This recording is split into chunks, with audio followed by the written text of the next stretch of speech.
ब्रह्मचर्य की सुरक्षा के लिए अद्भुत उपाय प्रस्तुत है स्टॉप सावधान मरने से पहले मौत पुस्तक का एपिसोड 37। आज हम ये जानने वाले हैं कि ब्रह्मचर्य की सुरक्षा में योगासन और औषधियों का क्या रोल होता है। सबसे पहले योगासन से ब्रह्मचर्य में क्या फायदा होता है वो हम जानेंगे। योग शब्द का अर्थ क्या है? तो हमारा और परमात्मा का मिलन होना, यानी कि जीवात्मा और परमात्मा का एकमेक होना, उसे हम योग कहते हैं। जो साइंस इस तरह से आत्मा का ज्ञान कैसे प्राप्त करना उसका मार्ग बताता है, उसे हम योग शास्त्र कहते हैं। दुनिया के अंदर पातंजल योग दर्शन, जैनों में योग शास्त्र आदि कई शास्त्र लिखे गए हैं जो योग का मार्ग बताते हैं। योग दो प्रकार के हैं, राजयोग और हठ योग। हठ योग हमारे शरीर को स्ट्रॉन्ग करने के लिए है और राजयोग हमारे मन को स्ट्रॉन्ग करने के लिए है। सबसे पहले हम हठ योग का अर्थ देखेंगे। हठ जो शब्द है वो ह और ठ शब्द से बना हुआ है। उसमें ह का अर्थ है चंद्र नाड़ी और ठ का अर्थ सूर्य नाड़ी होता है। जो नाक के लेफ्ट साइड बहती है उसे हम चंद्र नाड़ी कहते हैं और जो राइट साइड बहती है उसे हम सूर्य नाड़ी कहते हैं। हठ योग में इन दोनों नाड़ियों का संतुलन बिठाया जाता है और उससे स्वस्थता और दीर्घ आयुष्य की प्राप्ति होती है। जो व्यक्ति हठ योग में एक्सपर्टीज प्राप्त करता है, यानी कि उसका नियमित रूप से आचरण करता है, उसका हृदय यानी कि हार्ट, लंग्स, पाचन क्रिया, खून का बहाव यानी कि ब्लड सर्कुलेशन, मूत्राशय यानी कि गॉल ब्लैडर, पित्राशय यानी कि लिवर आदि सभी अंदरूनी अंग अच्छी तरह से काम करने लगते हैं। मन को वासना मुक्त करने के लिए मन को स्वस्थ बनाना बहुत जरूरी है। जब वात, पित्त और कफ ऊपर नीचे होते हैं तब इसका प्रभाव मन पर भी पड़ता है और इसीलिए जब हमें गैस ज्यादा होता है या पित्त ज्यादा होता है तब हमारा मन अस्वस्थ हो जाता है और जब मन अस्वस्थ हो जाता है तब वो बहुत सारी गलतियां कर बैठता है।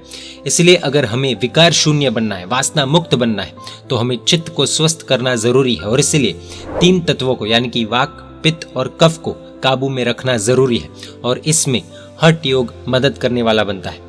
अभी हम जैन दृष्टि से कौन कौन से योग आसन से विकार मुक्त बन सकते हैं वो जानेंगे।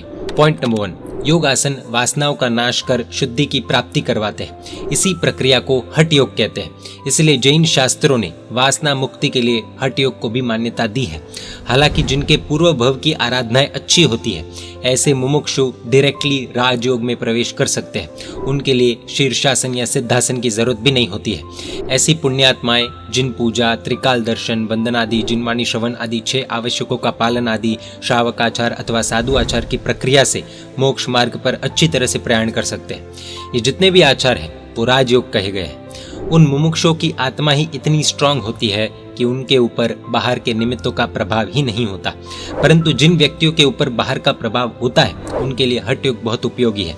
पॉइंट नंबर 2, हमें पता ही होगा कि नीचे उतरना बहुत ही आसान है, परंतु ऊपर चढ़ने में नानी दादी सब याद आ जाती है। इसलिए हमारे वीर्य को, यानी कि हमारी जो शक्ति होती है, उसको नीचे उतारना तो बहुत ईजी है, लेकिन उसे ऊपर करना, जिसे हम ऊर्ध्वीकरण कहते हैं, वो बहुत हार्ड है, डिफिकल्ट है और उसी के अंदर योगासन काम आते हैं। योगासनों से आत्मा की शक्ति प्राप्त होती है और इसलिए कंपल्सरीली जो अपने वीर्य की रक्षा करना चाहते हैं उसे एक अच्छे ट्रेनर के पास जाकर योगासन सीखना चाहिए। अगर वीर्य ऊर्ध्व हो गया, यानी कि ऊपर चढ़ने लग गया, और फिर अगर उसके सामने कोई भी निमित्त आएगा तब भी उसके मन में छोटी सी भी खलबली नहीं मचेगी।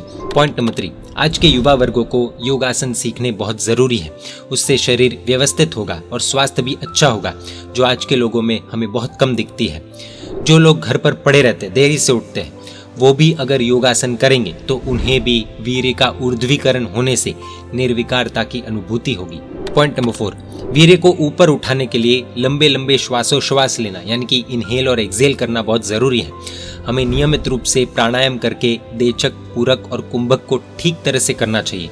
देचक यानी कि सांस को छोड़ना, कुंभक यानी कि सांस को पकड़ कर रखना और पूरक यानी कि सांस को अंदर इनहेल करना। स्टार्टिंग में जितनी शक्ति हो उतना खींचकर श्वास लेना चाहिए और फिर धीरे धीरे उसे छोड़ना चाहिए। हमारी श्वास जितनी लंबी होगी, जितनी गहराई तक पहुंचेगी, उतना ही वीर्य ऊपर जाएगा और उससे हमारी वीर्य की रक्षा भी होगी।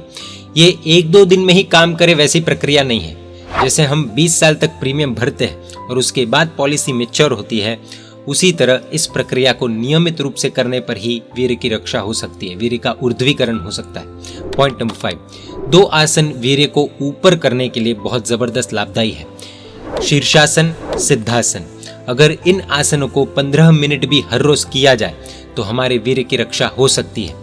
किसी भी आसन में 3 घंटे बैठने से वो आसन सिद्ध हो जाता है। अगर आसन सिद्ध हो जाए तो हमारे वीर्य की रक्षा आराम से हो सकती है, लेकिन प्राथमिक स्टेज पर यानी कि बिगिनर लेवल पर हमें किसी ट्रेनर के पास सीख कर ही इनके प्रयोग करने चाहिए, वरना उल्टा रिएक्शन भी आने की संभावना रहती है। पॉइंट नंबर 6, खासकर सिद्धासन से शक्ति दृढ़ बनती है और ब्रह्मचर्य का पालन बहुत ही ईजी हो जाता है। पॉइंट नंबर 7, बहुत बार जिनका पेट खराब होता है उनको वीर्य का स्खलन होने की यानी कि बह जाने की संभावना ज्यादा होती है। इसीलिए रात को सोने से पहले पेट का हल्का अथवा साफ रहना बहुत जरूरी है। ऐसे में रात को खाना खाएंगे वो भी दबा दबा कर तो गड़बड़ होगी ही होगी। पेट को हल्का रखना अथवा खाली रखना यानी कि रात्रि भोजन त्याग करना ही होगा, नो अदर ऑप्शन।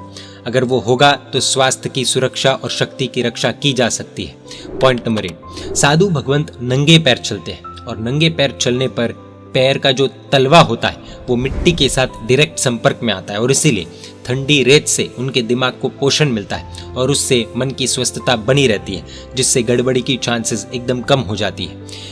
योगासन में एक चीज ध्यान रखने जैसी है कि योगासन में अति भी नहीं करनी चाहिए और उसे अल्प मात्रा में भी नहीं करना चाहिए, इसलिए एक अच्छे ट्रेनर की जरूरत पड़ती ही है। ये तो हमने जाना कि किस तरह योगासन ब्रह्मचर्य पालन करने में सहायता करता है। अभी हम देखेंगे कि औषधियों के विषय में ब्रह्मचर्य की रक्षा कैसे की जा सकती है।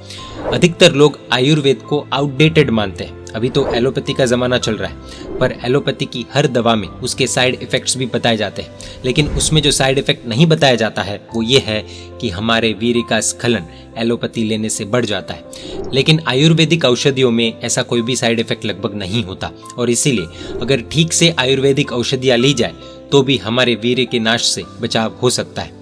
कौन सी औषधियाँ लेना और किस तरह से लेना आदि संपूर्ण जानकारी एक अच्छे वैद्य से मिल सकती है। फिर भी एक ऐसी दवा है जो वीर्य की रक्षा करने में बहुत उपयोगी होती है और उस दवा का नाम है रसायन चूर्ण। इसमें 3 चीजें मिक्स होती है, नमक, गोखरू और आंवला। इन तीनों को सेम रेशियो में मिक्स करने पर रसायन चूर्ण बनता है और इससे हमारे वीर्य का अधोगमन नहीं होता, यानी कि वो बहता नहीं है बल्कि ऊर्ध्वगमन होता है। आयुर्वेद में बहुत सारी दवाइयाँ ऐसी भी है जो हमारी वासनाओं को भड़काती भी है और इसीलिए उनसे सावधान रहने की बहुत ज़रूरत है। पहले के ज़माने में ऐसी ही औषधियाँ लेकर राजाओं की कैपेसिटी बहुत ज़्यादा हो जाती थी, एक साथ में 100-200 बच्चे भी पैदा हो जाते थे, परंतु हमें तो निर्विकार भाव में रहना है और इसीलिए वैसी औषधियों का त्याग करना बहुत ही ज़रूरी है। हम जब रास्ते से निकलते हैं तब बहुत सी जगहों पर ऐसे पोस्टर्स लगे होते हैं जो हमें ऐसी औषधियाँ लेने पर मजबूर कर देते हैं, इसीलिए इनसे दूर रहना बहुत ही ज़रूरी है। एलोपैथी की दवाएं तो ब्रह्मचर्य के लिए हानिकारक है ही, परंतु साथ साथ में आयुर्वेदिक की भी अमुक औषधियाँ ब्रह्मचर्य के लिए खतरा है। इन टोटल अगर वीर्य की रक्षा करनी हो तो योगासन और औषधियों का सही कॉम्बिनेशन हमें काम आएगा और हम हमारे वीर्य की रक्षा कर पाएंगे, जिससे हमारा जीवन वासना मुक्त और स्वस्थ बन पाएगा। अगला एपिसोड स्टॉप सीरीज का बहुत ही ज्यादा इम्पोर्टेंट और अंतिम एपिसोड होगा। जय जिनशासन, जय महावीर।